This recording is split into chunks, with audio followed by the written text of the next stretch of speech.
Yung mga legal experts, mga kababayan, mga abogadong di kampanaryo, iba-iba yung kanilang pananaw sa issue ng impeachment ni Sara Duterte. Pero si Sara Duterte, mga kababayan, ito pananaw ko lang po. Hindi man galing sa isang legal experts, kundi sa isang illegal. Hindi illegal? Ano ba yung tawag sa atin? Yung assuming na eksperto? Buti niya, Mr. Maravillas. Sinabi mo na, galing na sa iyong bibig na ikaw ay assuming. Hindi man tayo abogado, pero may pagkaintindi man po tayo ng kaunti. Noong nasa college ako po, may mga subjects din po ako sa law. May subject tayo din mga kababayan sa Constitution, ganon. Kaya pwede man natin na i-share yung ating mga kunting karanasan. Di ba? And as a journalist, sa mahabang panahon, marunong din naman tayo pong tumingin. Lalo exposed tayo sa politika. Tama po, mga kababayan. So normal man po ito na pati yung mga legal experts natin hindi magkasundo. Iba yung mga abogado po. Iba-iba yung pananaw nila. Yung mga abogado ni Sara, nasabi ni Sara Duterte, mga kababayan, overwhelmed siya sa mga abogado. Nag-unahan daw na mag-volunteer para idepensa siya. Of course naman po, kahit ako isang abogado rin na align sa kanya yung pag-iisip, magbo-volunteer din ako, mga kababayan, bilang defense counsel niya. Kasi sabi nga, this is now their opportunity to shine. Di ba? Kung sino yung mga personality po na kilala, nag-uunahan dyan yung mga abogado, libreng publicity. Pag sumikat sila sa pag-defend kay matalo man sa kaso, nakilala na sila sa media kasi kami nagko-cover. Di ba? Sumikat na sila. And they will have that opportunity na pag kilala na sila tulad ni Panyero Cayetano, di ba? Pati yung mga anak, si Pia Cayetano, tapos si Alan Peter Cayetano, lahat ng anak niya, naging mga politiko. Nagets na ninyo? Time to shine. Kaya nagpapangagaw yung mga legal experts to defend Sara Duterte. Ito na niya yung pagkakataon natin na makilala. Pag makilala tayo, sa susunod na eleksyon, kandidato din tayong senador o sa mga local positions kasi nakilala sila, nagpapaangagaw kami sa pag-cover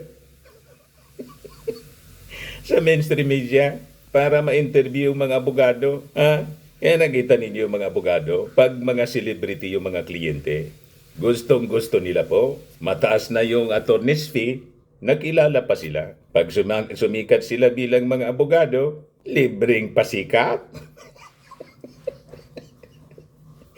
Pwede na silang kumandidato sa mga local positions and national positions. Mayor, councilor, board members, senador.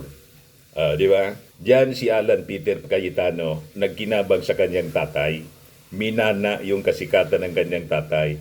Pati yung kanyang kapatid na si Pia Cayetano. Sumikat sa media. Huwag kami Sara Duterte. Yan ang rason kung bakit overwhelmed ka. Ang dami mga gustong mag-volunteer na defense counsel mo. Yan ang motibo. Matalo man sa kaso sila, makonbi ka man po ng Senado, ano pa man, sumikat na sila. Lalagay yung talent fee, yung attorney's fee nila kasi lumaki yung kanilang pangalan sa legal profession. Tulad ni Topacio. Si Atty. Topacio, kung sino yung mga controversial na personality, tulad ni Congressman Tebes. Tapos si Alice Goo, nandoon si Topacio. Nakilala siya kay Jimmy yata. Attorney ni Jimmy, kung di ako nagkakamali. Ganon lang po yan, mga kababayan. Kaya kahit ako po, kung ako isang abogado, ang pipiliin kong mga personality na gagawin kong kliyente pro bono, very posibleng pro bono yan. Walang attorney's fee. Enough mga kababayan na makilala. Pag nakilala ka, pag-agawan ka ng mga big time na mga clients, mga negosyante, magalingan niya yun. Tingnan mo si Atty. Fortune. Doon siya nakilala. Ngayon yung mga celebrity, yung mga kaso ng mga celebrity, matik po, ang hanap si Atty. Fortune, magalingan niyang abogado yung ikaw niya talaga, Mr. Maravillas. Binuking mo kung ano ang motibo ng mga abogado. Hindi naman siya illegal. Kanya-kanyang diskarte. Ini-explain ko lang mga kababayan yung statement ni Sara na overwhelmed daw siya kasi ang daming gustong mag-volunteer sa kanya to defend his case sa impeachment trial. Yan po ang reality. Sa tagal ko na to mga kababayan sa media, alam ko na po ang kalakaran. Kahit doon sa amin, sa Bicol, sa Legazpi City, ang dami kong kakilala noon na mga abogado. Sabi nila sa akin, Mr. Maravillas, pagsalitain mo man ako sa programa mo, may mga legal consultations niya, tawagan mo lang ako. Afterwards, siyempre, lagi silang nagsasalita sa radyo, nakilala ng bayan. Ayun, tumakbo. Kilala na. Libre advertisement po. Ganon lang ang buhay. Ano, Sara? Hindi mo kami mabubula. Ang gustong palabasin mga kababayan ni Sara Duterte, pinag-aagawan siya kasi yung kaso na kanyang ginasangkutan ay siguradong panalo siya.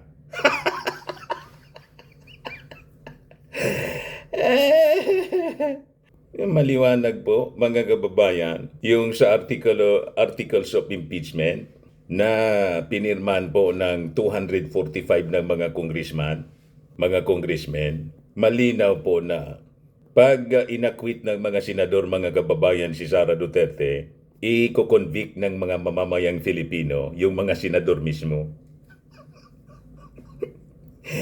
At malamang pag tinimbang-timbang ng mga senador yung, siyempre kanya-kanyang interes yan sa politika, masisiraan niya yung ating pagkatao rito. At pangalawaan niya, bakit niya bibigyan pa natin ng pagkakataon yung mga Duterte na mag-ari-ari dito sa Pilipinas na pwede naman na tayo na. May kanya-kanyang ambisyon po sila, siyempre. Pero hindi ko man po inaalis yung mga senador po ay independent sila mag-isip. Titingnan nila yung ebidensya, the facts of the case. Kung talagang napakarami, overwhelming yung ebidensya to convict Sara, i-convict nila si Sara. Pero siyempre yung mga political ambitions, kasama na po yun kasi ang impeachment trial, it is a political initiative.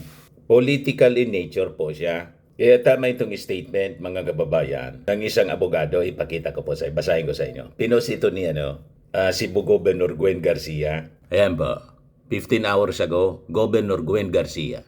Statement from Attorney Oscar Moreno on the impeachment of Vice President Sara Duterte. Sabi po dyan, all the social media bashing niya against congressmen, whether they signed or refused to sign the impeachment complaint, risk ignoring these fundamental principles. When a congressman reflects or whether to support impeachment, he is ultimately faced with two pressing alternatives. Ano po siya? One is political necessity, or number two, his duty to uphold these principles. It is wrong niya to fault a congressman for making the choice, as it is his right to decide based on his own judgment and convictions. Ultimately, impeachment is not just a legal proceeding, but a political exercise, carefully designed by the framers of the Constitution to balance accountability with stability in governance. Just like the congressman na pumirma at hindi pumirma. Ganon din po yung mga senator judges, tinitimbang nila. Ano sabi ni attorney? Magre-reflect niya sila whether to support the impeachment based on political necessity or his duty to uphold these principles. Ang ibig sabihin ng political necessity, kailangan silang umaksyon because it is a political necessity. Ano ba yung dulot nito, mga kababayan? Yung impact nito sa politika ng ating bansa, itong kaso na kinakaharap ni Sara Duterte. Makakatulong ba ito o hindi? Kung sa tingin nila, ang exercise na to makakatulong para sa kapakanan ng ating bansa, mapabuti ang ating bansa. It is a necessity. Natanggalin na po si Sara Duterte, i-convict nila. Just like nakita ng 245 congressmen. Dati 215 nga lang po. May umabol pa na 25. It is overwhelming support. Ibig sabihin, majority sa ating mga congressmen naniniwala na it is a political necessity to get rid of Sara Duterte. Kasi si Sara Duterte is very divisive. High risk siya, mga kababayan, sa safety ng ating Pangulo, the first couple, threat to national security, and peace and order ng ating bansa. Kaya kailangan tuldo ka na ang kanyang political career. Yan ang ibig sabihin ng political necessity. So titimbangin nila na ikakabuti ba ng ating bansa ang patuloy na pag-upo ni Sara Duterte bilang Vice Presidente o ang patuloy ng pag-upo bilang Vice Presidente ay magdudulot lang, mga kababayan, ng malaking problema sa politika at kaayusan ng ating bansa. Yon ang titimbangin nila. And in fact, natimbang na nila ng ating mga congressmen. Kaya, sinuport nila po overwhelmingly yung impeachment. 245 yung pumirma. In like manner, ganun din yung mga senador. Pag sila umupo na bilang mga senator judges. So, mangingibabaw pa rin sa kung ano ang ikakabuti ng ating bansa, ikakabuti ng ating bayan. Sa kanilang pagdidesisyon dito sa kaso, sa impeachment case ni Sara Duterte. Hindi man yan, mga kababayan, yung dahil kaibigan, dahil kakilala, dahil may utang na loob.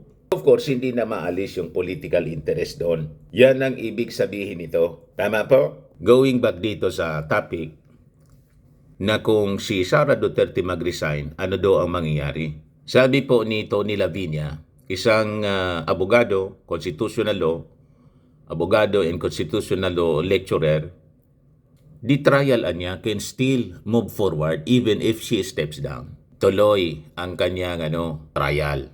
Yes, impeachment proceedings can still proceed even if Vice President Sara Duterte resigns from office. However, he explained that the process could become moot in academic niya, meaning irrelevant na kasi nag-resign na if she resigns before a conviction, as there would be no need to remove someone who is no longer in office. Tama po. The only penalties the Senate Impeachment Court can impose niya, requiring a two-thirds vote, a removal from office and disqualification from running again. But the officer can still be convicted by the impeachment court. Any penalty of disqualification told the public office may still be imposed against the official. Madaling sabi, kahit mag-resign siya, kahit mag-resign si Sara Duterte para siguro sa tingin ng legal team niya, pag niya Sara, pag niya Vice, bumalingbing yung mga kalyado mo doon sa Senado, makita mong matatalo tayo, hindi ka ma-acquit, mag-resign ka na lang para makatakbo ka pang mayor sa Davao. Pero pag nag-proceed, mga kababayan, kahit mag-resign siya, not academic na masasabi, may penalty pa rin ng conviction, disqualification pag na-convict, hindi pa rin siya magkakatakbo. Tapos pa rin, mga kababayan. Pero siyempre, padidesisyonan yan sa Supreme Court kung ano talaga. Baka tulad ng mga fake news peddlers, tumakbo din sa Supreme Court. O, di ba? Ngayon, meanwhile, sabi rito, former Supreme Court Senior Associate Justice Antonio Carpio believes the impeachment trial would no longer proceed if Duterte resigns from a conviction or resigns before a conviction. So sabi niya, so I think they will just dismiss the impeachment complaint because she no longer in office. Sabi niya sa interview ng One News. He also noted that resigning before a judgment of conviction would allow Duterte to run again in the 2028 elections. Yun ang nasa isip ni Sara Duterte nang interviewin siya, magpa-interview, mag-press con kahapon, na yung pag-resign niya, tinanong ng mainstream media kung iniisip niya niya ngayon. Ngayon niya, hindi pa. Yun ang sabi ni Sara. Ibig sabihin, nagko-cross na sa kanyang mind. Maybe because of the advice ng kanyang abogado, titingnan niya natin muna. Pag ma-acquit ka, huwag kang magre-resign kasi acquitted ka. Pero pag makukonvict niya, tingin mo wala na yung mga bumalingbing na, yung mga kalyado mo sa Senado, iko-convict ka, mag-resign ka na lang before conviction. Last minute, parang yung pag-decide niya na tumakbong vice presidente. Last minute change of mind. Mag-resign na lang niya ako. Hoping na pag siya nag-resign before conviction, makakatakbo pa siya bilang mayor. Kasi kung lumaban siyang dire-diretso, wala. Pag na-convict siya, ang sentensya po, perpetual disqualification from running sa anuman pong posisyon. Kahit konsihal sa barangay, bawal na sa kanya. O, di ba? So sabi niya rito, if the Senate proceeds with the trial, Duterte could challenge its jurisdiction before the Supreme Court, which should then decide whether Congress can still act on the case. Well, if the Senate will continue, she will go to the Supreme Court, and the Supreme Court will have to decide because that's a case of first impression. Sabi naman po ni Lavinia, may alternative niya, ways to disqualify an official. Magkasundo sila rito, si Lavinia tapos si Carpio, that impeachment is not the only means niya by which a public official can be barred from holding office. They can file a criminal case because that's separate. In the criminal case, if she is found guilty, there will be a prohibition of office, sabi po ni Carpio. So with this statement sa kaso ng impeachment laban kay Sara Duterte, so far, maaninag na natin, mababasa na natin ang mga suksok ng baraha ng kampo po ni Sara Duterte. Kung ilalaban niya to the end ang kasong impeachment o in the middle of the impeachment trial, magre-resign siya pag nakita niyang tutuloyan na niya tayo ng mga senador kasi nag-ambisyon din magpangulo.